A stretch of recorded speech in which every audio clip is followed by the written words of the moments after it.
Stock week के एक नए वीडियो में आपका स्वागत है।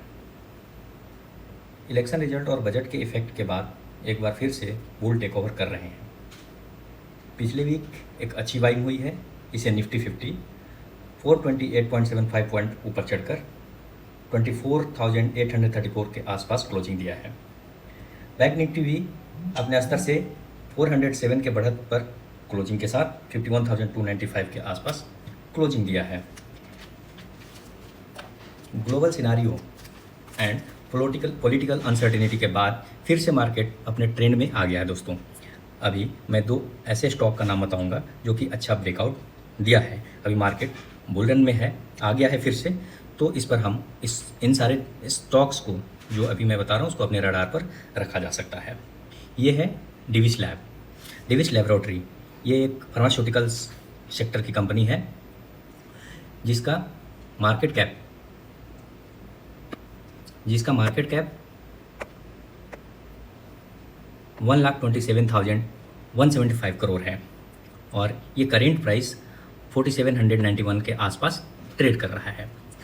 52 वीक लो की हम देखें तो 3,295 और इसका हाई 4,810 है। तो ये लगभग अपने 52 वीक हाई के आसपास ट्रेड कर रहा है।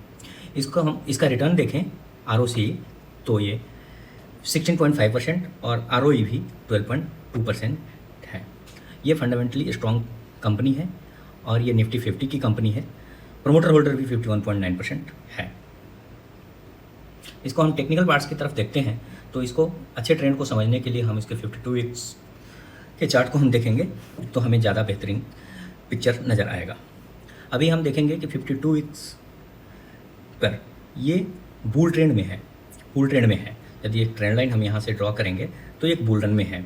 इसने एक 52 ऑल टाइम हाई 5408 का बनाया है।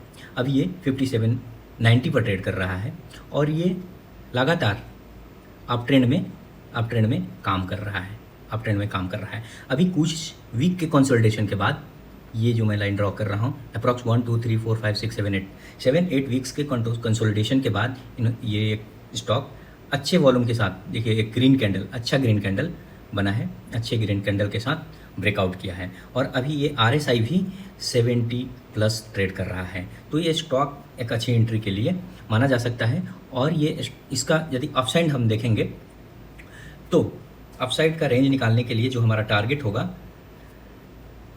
ये रेड लाइन और ये ऊपर के रेड लाइन के से ये एक हॉरिजॉन्टल लाइन ड्रॉ करते हैं और इतना इस लाइंस को फिर ऊपर की तरह हम टारगेट ऐड कर देते हैं। इसको यदि डे टाइम फ्रेम पर हम देखेंगे तो हम रेंज निकाल सकते हैं। फिर से डे टाइम फ्रेम पर भी हम सेम ये देख रहे हैं कि एक अच्छे कंसोलिडेशन के बाद ये ब्रेकआउट दिया है। तो यदि इसका हम अपसाइड रेंज निकालते हैं तो ये 71% का रेंज हो रहा है। बट शॉर्ट टर्म के लिए हम एक टारगेट 5372 का ले सकते हैं। फर्स्ट टारगेट वन और आगे जब इसको क्रॉस करेगा, इसको ब्रेकआउट देता है तो ये अच्छा खासा मूव ऊपर की तरफ कर सकता है। इसमें हम ये देखेंगे टेक्निकली कि ये क्या किया है पैटर्न में ये नीचे की तरफ आया है। आने के बाद एक बॉटम बनाया है। बॉटम के बाद में एक W पैटर्न बनाने के बाद में फिर धीरे धीरे ये स्टॉक ऊपर की तरफ बढ़ना शुरू कर दिया है और ऊपर बढ़ रहा है। ये बुल रन में ही है अभी तक, तो इसमें एक अच्छी एंट्री मिल सकती है। स्टॉक को हम देखें तो 4395 से नीचे आने के बाद ये स्टॉक थोड़ा सा वीक हो सकता है, तो इसे हमें एग्जिट लेना पड़ेगा। नेक्स्ट स्टॉक है, हाँ, इसका यदि हम इंडेक्स को भी देखें निफ्टी फार्मा के इंडेक्स को भी हम देखेंगे तो भी ये अभी ये बुल रन को कंटिन्यू कर रहा है और ये नीचे की तरफ आने के बाद ये हाई के पास में ट्रेड किया, फिर हाई के पास में गया, फिर ये नीचे की तरफ आया, डबल बॉटम बना के फिर ऊपर की तरफ अपना बुल रन में आ गया है। तो हमें देख सकते हैं कि निफ्टी फार्मा भी बुल में, इसकी निफ्टी भी इंडेक्स भी बुल में है और स्टॉक भी बुल रन में है। तो एक अच्छा खासा हम पॉइंट गेन कर सकते हैं। दूसरा स्टॉक है पीवी फिनटेक, इसको हम पॉलिसी बाज़ार के नाम से भी जानते हैं। पॉलिसी बाज़ार, ये पॉलिसी बाज़ार इंश्योरेंस प्रोवाइड कराता है। ये एक सर्विस सेक्टर से है। ये इंश्योरेंस प्रोवाइड करता है, जैसे पॉलिसी बाज़ार एंड पैसा बाज़ार प्लेटफॉर्म के थ्रू ये बहुत तरह के इंश्योरेंस प्रोवाइड कराता है। इसका मार्केट कैपिटल 68,355 करोड़ एंड ये करेंटली 1499 प्राइस पर ट्रेड कर रहा है। इसका ऑल टाइम हाई 1544 है, तो ये भी अप्रॉक्स ऑल टाइम हाई के आसपास ट्रेड कर रहा है। इसका हम ROE और ROC देखें तो थोड़ा कम है, बट हम टेक्निकल इसके तरफ जाएं, जो ट्रेडिंग के व्यू से, इन्वेस्टिंग के व्यू से नहीं, ट्रेडिंग के व्यू से, शॉर्ट टर्म ट्रेड के व्यू से हम देखें तो टेक्निकली ये पोजीशन लेने लायक है।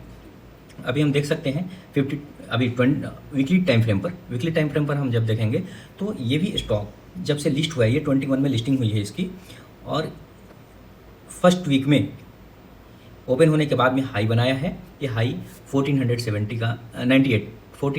का बनाया है, और इसके बाद में ये डाउन ट्रेंड में आ गया है, डाउन ट्रेंड में ही रहा है। इसके बाद थोड़ा सा अप होके फिर डाउन ट्रेंड में, फिर ऊपर अप ट्रेंड में है। अभी इस लो को कभी ब्रेक नहीं किया है, अभी तक इन दोनों लो को ब्रेक नहीं किया। इसका मतलब ये बॉटम वन और ये बॉटम टू, दो बॉटम बन गए, डबल बॉटम पैटर्न बन गया है, डबल बॉटम। अब डबल बॉटम पैटर्न बनने के बाद में ये धीरे धीरे स्टॉक एक रेंज में ऊपर की तरफ बढ़ रहा है, यहाँ पर बहुत दिन से एक रेंज में कंसोलिडेट किया है, और इसके बाद में एक ब्रेकआउट दिया है, यहाँ एक ब्रेकआउट दिया है, और एक यहाँ पर इस रेंज को ब्रेकआउट दे रहा है। यदि ये स्टॉक अपने ऑल टाइम हाई के ऊपर लगातार थोड़ा सा ट्रेड कर रहा है, और ये 1728 का टारगेट दे सकता है। और इसके बाद, क्योंकि इसका ऑल टाइम हाई 1470 स्टार्टिंग में लिस्टिंग के समय में 1470 है, यहाँ पर एक बार इसने इसको ब्रेक किया है, लेकिन ब्रेक करने के बाद फिर से ये नीचे आया है, और नीचे आने के बाद फिर से ब्रेक करने की कोशिश कर रहा है, और ये इसको 1498 के ऊपर यदि ट्रेड करने लगा तो ये स्टॉक अप्रॉक्स 2050 के आसपास में टारगेट दे सकता है, और इसको क्रॉस करेगा तो ये 300% अप्रॉक्स 6000 के आसपास एक लंबे समय में टारगेट दे सकता है। अभी इसका RSI भी देखें तो 68 के आसपास, जो कि एंट्री लेवल के लिए अच्छा माना जाता है, तो 60 प्लस RSI पर भी ये ट्रेड कर रहा है। अब इसका डे टाइम फ्रेम पर भी देखें तो ये सेम ही पैटर्न उसी की तरह बना है, और इन सबों में भी हम ये देखें इसमें तो ये हमेशा 20 EMA और 50 EMA के ऊपर ही ट्रेड कर रहा है, ये वीकली टाइम फ्रेम पर भी और डेली टाइम फ्रेम पर भी। ये दोनों का ये ट्रेंड जो है बिल्कुल ही इंटैक्ट है, तो ये दोनों स्टॉक को अपने रडार में रख सकते हैं। इसमें भी हम देख रहे हैं कि इसमें जो RSI है, ये RSI का